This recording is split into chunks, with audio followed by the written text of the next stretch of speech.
Hi everyone, my name is Lina Flowers and I'm a student in the Master of Arts in Adult Education program at East Carolina University. I designed this game as part of a course I took in the summer of 23 with Dr. Sealing, and I designed the game proposal that summer, and then the game came to life by December in the same year. So I'm not a game developer, but through a collaboration with XJTLU University with Dr. Nali, this is a university in China, my game was reviewed from a leadership perspective by one team of students, and later the game was developed through the work of another team. So to begin, to just give you an idea of where we are at now, my original game was big. It was 4 levels that took a young leader or an aspiring manufacturer from buying or renting a factory all the way to running production, going through like line assembly, decisions to do with buying raw materials, hiring labor, and so on. Now, going down the line, because this is my first experience, I discovered what it took to design an educational game. And in this case, we had 2 limitations. First of all, time, and second of all, domain knowledge. This is from the educational side. So with time, I designed the game, I completed my coursework in the summer, and then anything I gave extra was during my free time, while doing other coursework and work and so on. So time was important and it was a limiting factor. And it actually, time lapse between the original, the analysis part to starting the design. So the students waited for me to provide them with the instructional content. So we managed to design an amazing game, I think. But you can see certain things. For example, I found that the illustration of the game was perfect, but the functionality was kept simple. So it's functional, but simple. So it's like in 2D rather than 3D. Later, I found out that the team who developed the game in China, they only had one person who could code. So this is one important aspect in game design, to just see what you have on the team, what capabilities you have, and then design accordingly. And the good thing was that I kept the game concept open for feedback, and I kept it flexible in how it could come out, the functionality of it, and so on. Okay, so before we go into the game, I want to share some other insights with you. This is supposed to be an immersion game, and one of the things that you have to do in that type of game environments is to make sure that the player or the learner can relate to the character. Now here, the character is set as a young white male student. Somebody like me, I'm an older female student, for example. I couldn't relate to them. I might play the game and enjoy the game, but it wouldn't be like me completely interacting in the environment. So that's one thing I noticed. Okay, so that's all I can do for now. And as we go through, I'm going to share more insights with you. So the canary here is the instructor. In this part, they're transmitting knowledge. So find a factory. This is like a dialogue. It wasn't designed that way, but it came out as a dialogue. So size of factory, small, medium, large. We have rent or buy. These are the decisions.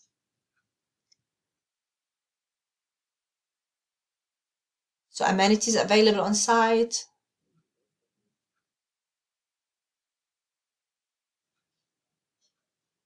Okay, and what surrounds it? Political, economic, social, and demographical. This is all important for access to markets. So the learner summarizes. And then we start. So here you can see there's in the aesthetics part, you can see a difference between the style of the island, of the background, and these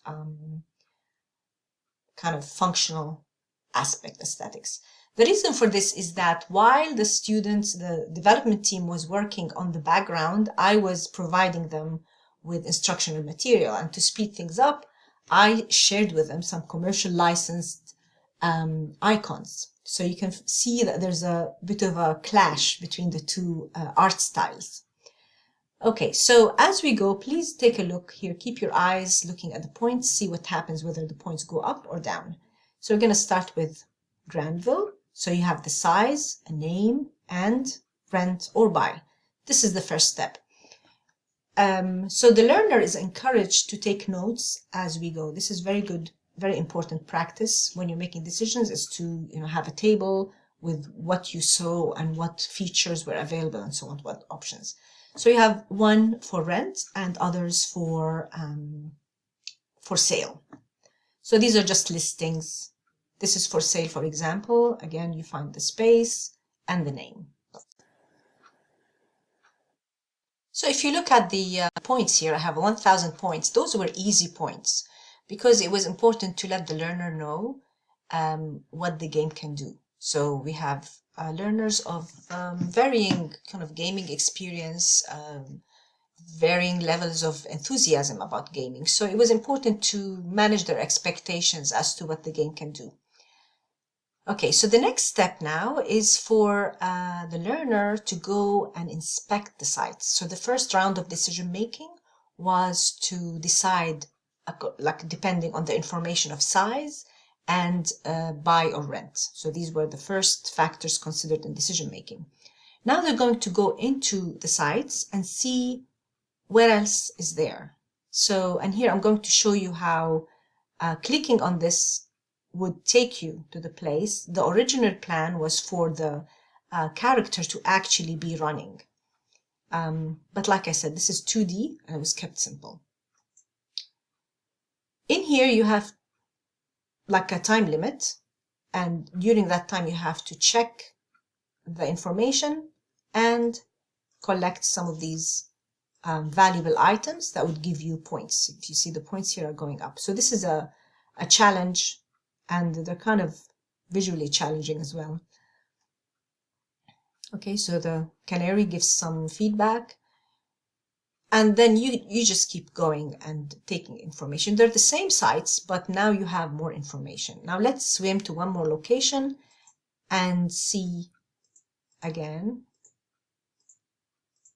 It gives some information here. I'm just going to click all these items to make sure I get points, because I need those points to apply for a loan later. Okay, that looks good. Can you see any? I can't see any more. All right, let's try one more. This is really important. First of all, look at how the designers and the developers, they matched the text. So I provided this text. We love having this processing plant. It's sustainable, wind power. And then they put the wind-powered plant here. And it all looks clean and green and so on.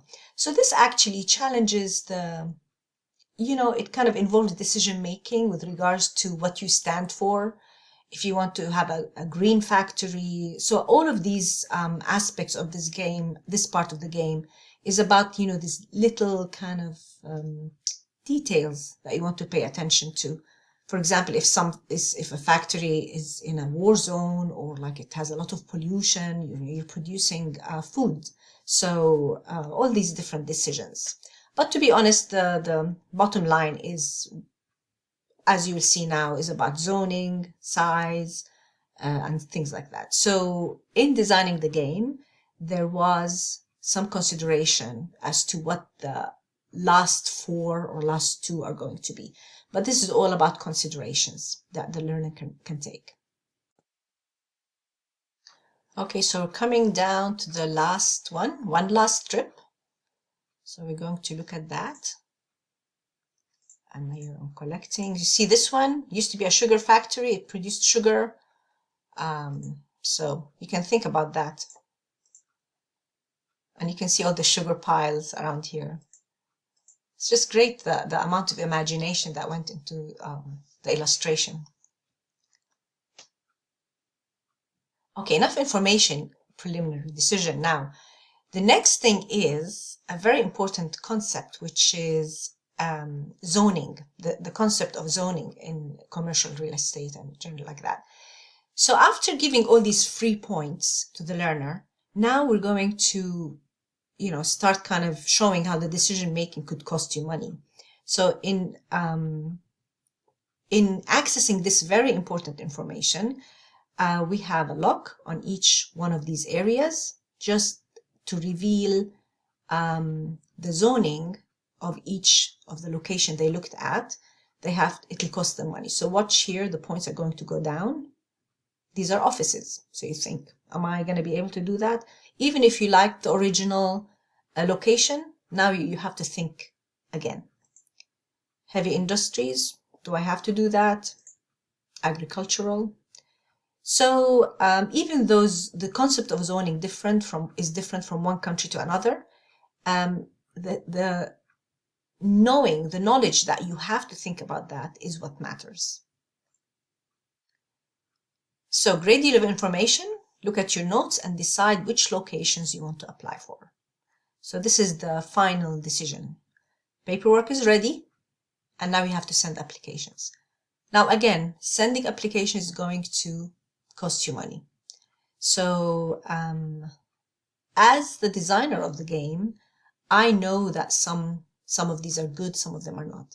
So I'm expecting a learner, for the first time, they would go and check everything, all the sites. But the next time, maybe they'll be more careful with their points, because every time you click on one, you lose points. So sometimes you get approved, sometimes you get rejected.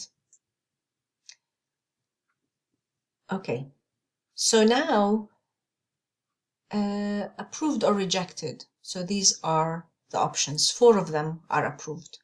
And this is the kind of thing that you have to plan early on. Like I had a table with all the different features and, how you're going to get to this. So this is the end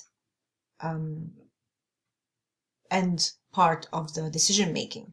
So you have to decide on this as an instructional designer way before you start everything else.